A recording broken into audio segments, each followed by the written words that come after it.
All right, welcome back, everybody. Ready for another deep dive? I am.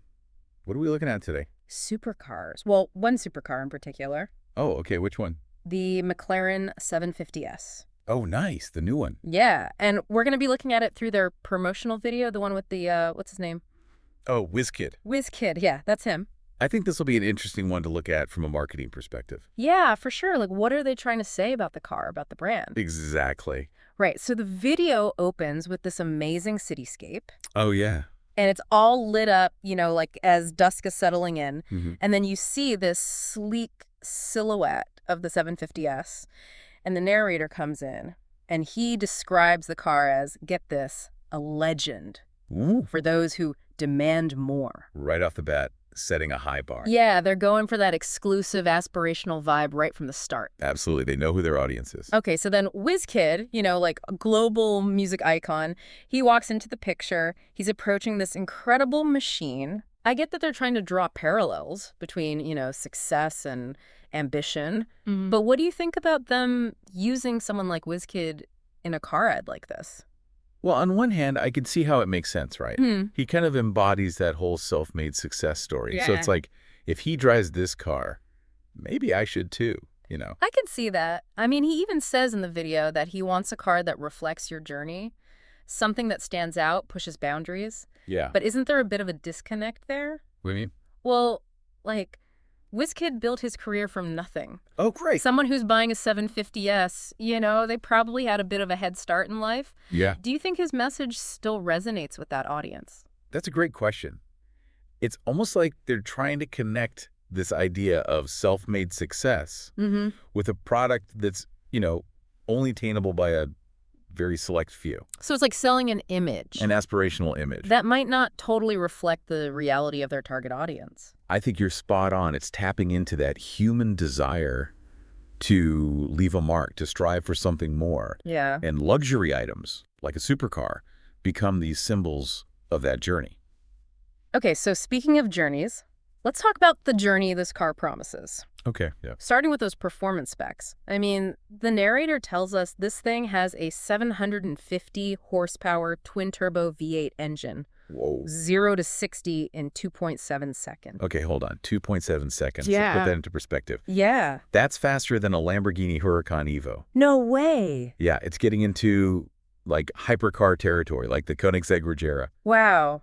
That's putting some serious power into the hands of the driver. It makes you wonder how far engineering has come. I mean, think about when I had that, let's just call it spirited ride in that classic 911 a while back. Right. This is a whole other league. 2.7 seconds is mind-blowing. Yeah, and to really highlight that the video shows the 750S not just on the racetrack, Yeah. but like flying down these winding coastal roads, like deserted highways, even handling those, those tight mountain curves. Yeah. It's not just about the raw power, it's also about the precision. The control. Oh, control. They want you to feel like this car can handle anything. Totally. And the way they film it, right, from all those different angles. Oh, yeah. Showing off the sleek lines, the aerodynamic design. Right. It's almost like it's a work of art in motion. And speaking of art, let's step inside for a second. Okay. I think the video does a great job at highlighting the interior, that high-tech dashboard. Yeah. With the digital speedometer and the navigation system. It all looks super futuristic. I was going to say, very futuristic. But then you also have these, really luxurious materials like leather and Alcantara. Right. Which, by the way, is a super soft suede-like material. Oh, yeah. It's incredible. What do you think about this whole blend of luxury and technology? Well, I think this is a trend we're seeing more and more of, especially in luxury cars. It's like they're becoming these personalized tech hubs, but without sacrificing comfort and that traditional craftsmanship. Yeah, you're right. They've got to appeal to both, the tech-savvy driver and someone who appreciates classic luxury. And it's interesting because Wizkid actually comments on that, right? Oh, yeah. What does he say? He says that driving the 750S is more than just a ride, it's an experience. Mm. He talks about the cockpit feeling built around the driver, everything being effortless. It's not just a car. They're selling a feeling. Right. So we've got this incredible performance, we've got this luxurious and high-tech interior, Yeah. but there's this other layer I think we need to unpack. What's that? This idea of freedom and control that the video keeps coming back to. Oh, yeah, yeah. What are your thoughts on that? I think it's more complicated than it first seems. I agree. It's interesting how they use these terms, freedom and control, especially with a luxury car. I know. Like, on the one hand, you have Wizkid. He's talking about the car representing, freedom. Yeah. And then later on, the narrator describes the 750S as taking control of the night. Mm-hmm. What do you make of that? Well, I think it's definitely tapping into a sense of empowerment, but it's also playing on some potentially problematic ideas. Oh, really? Yeah, like think about it. The freedom they're selling is often connected to this idea of escaping, Right. leaving everyone else behind. And the whole taking control of the night thing, Yeah. well, there's definitely a sense of dominance, maybe even aggression in that phrase. That's such an interesting point. Yeah. So on the one hand, it's about this freedom to go wherever you want, experience the open road. Yeah. But it's also about control, this sense of like dominating your surroundings. And we have to remember, this is all being presented through the lens of a male celebrity. Oh, right. A car traditionally marketed towards men. And all these images of speed and power. You're right. I wonder if they're subtly playing on these traditional ideas of masculinity. It's definitely something to consider. It reminds us that even seemingly simple messages can have these much deeper meanings and implications. So we have this incredible car, Mm-hmm. but the marketing is telling this more complex story. It is. It's about aspiration, about freedom, about control, and maybe even about tapping into a certain image of masculinity. Exactly. It really makes you realize how carefully these types of campaigns are crafted. They're playing with our desires, our aspirations, even our subconscious biases. It's fascinating how much is going on beneath the surface. And we're just getting started. I know, right? It's really clever how they use visuals to get that message across. Oh, yeah. Like, remember that quick montage of the 750S and all these different environments? You mean like the city streets, the mountain roads, the open highway? Exactly. Yeah. It's like they're trying to appeal to every side of you. Right. Like the adventurous side that wants to just cruise down an open road, but then also like the sophisticated side that's navigating the city.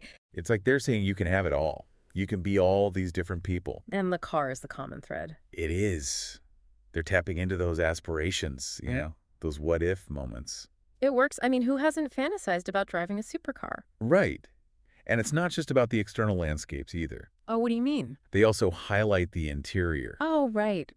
All those luxurious details, the way the light hits the leather, the feel of the Alcantara. Yeah.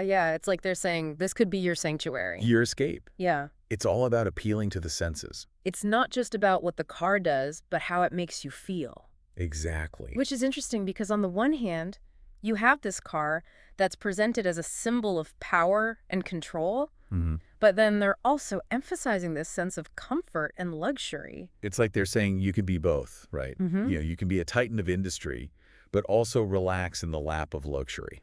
It's a pretty compelling message. It is, and they really drive that message home at the end. Oh, you mean with those final lines? Yes.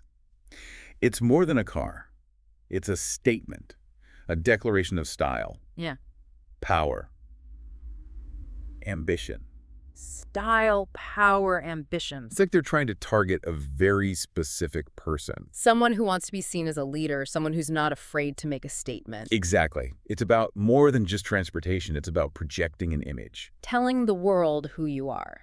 Or who you want to be. And those visuals right at the end, Oh, yeah. you see the 750S accelerating into the distance, the city lights sparkling behind it. Powerful image. It's a metaphor for success, for leaving everyone else in the dust. And that's what good advertising does, right? It creates a lasting impression. It makes you want something, even if you didn't know you wanted it before. Exactly. It's funny because, on the surface, it's just a car commercial. Right. But they're playing with some pretty powerful psychology. They want you to feel that longing. Yeah. Like, this car is the missing piece. The missing piece of your perfect life.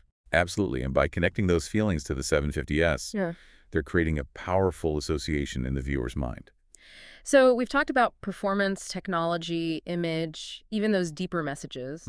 But what stood out to you the most? What's been the most, surprising or thought-provoking thing so far? For me, it's realizing just how much strategy goes into something as simple as a car commercial. Yeah. It's easy to just dismiss it as, flashy visuals and slogans. Right, right. But there's a whole science behind it. Makes you wonder if we're really in control of our desires? Or are we just being manipulated? It's a question worth pondering, especially today when we're constantly bombarded with messages. For sure. Okay, well, before we go too far down that rabbit hole, I think it's time to shift gears a bit. Where are we headed? I want to bring this back to you, the listener. Okay. This whole conversation got me thinking about, personal statements. Mm-hmm. If you could design a car, a vehicle, that truly represents you, Okay. what would it look like? What message would it convey? That's a great question. Would it be all about speed and performance? Right, yeah. Luxury? Hmm. Comfort? Maybe sustainability and efficiency? Or maybe something completely different, right? A car that flies or a car that turns into a submarine. Now you're talking. The possibilities are endless. It's all about expressing yourself. Your values. Your aspirations. Yeah.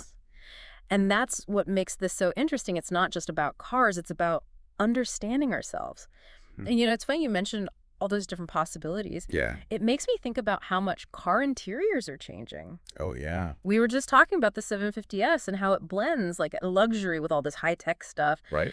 It's almost like the line between a car and a computer is getting blurrier and blurrier. It really is. I'm picturing a heads-up display that projects navigation and stats right onto the windshield, voice-activated controls for everything. Wow. Maybe even some kind of augmented reality system, showing information about your surroundings. Sounds like something straight out of a sci-fi movie. I know, right?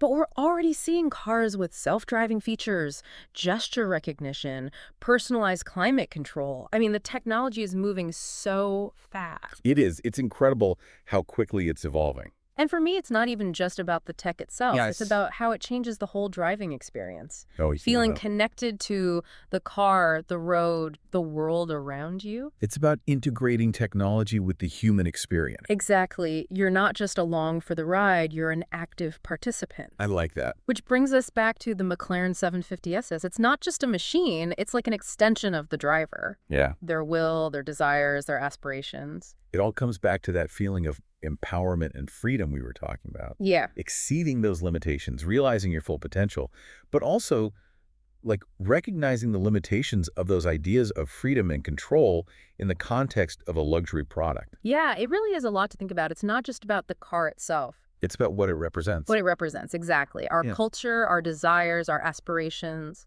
And so I love doing these deep dives. Yeah. You get to really unpack these complexities and think about things in a new way. Yeah, you're right. We've covered a lot of ground today, from performance specs to the messages embedded in their marketing. We did. But I think, most importantly, what we've done is open up a space to think critically about the choices we make, the products we want, and how those desires are shaped by the world around us. It's always good to be mindful of that. Absolutely. So before we wrap up, I want to leave you with that question we posed earlier. Mm-hmm. If you could design a car that truly reflected YOU, what would it look like? What would it say to the world? What would it say about who you are? Keep thinking about it, and until next time, keep diving deep.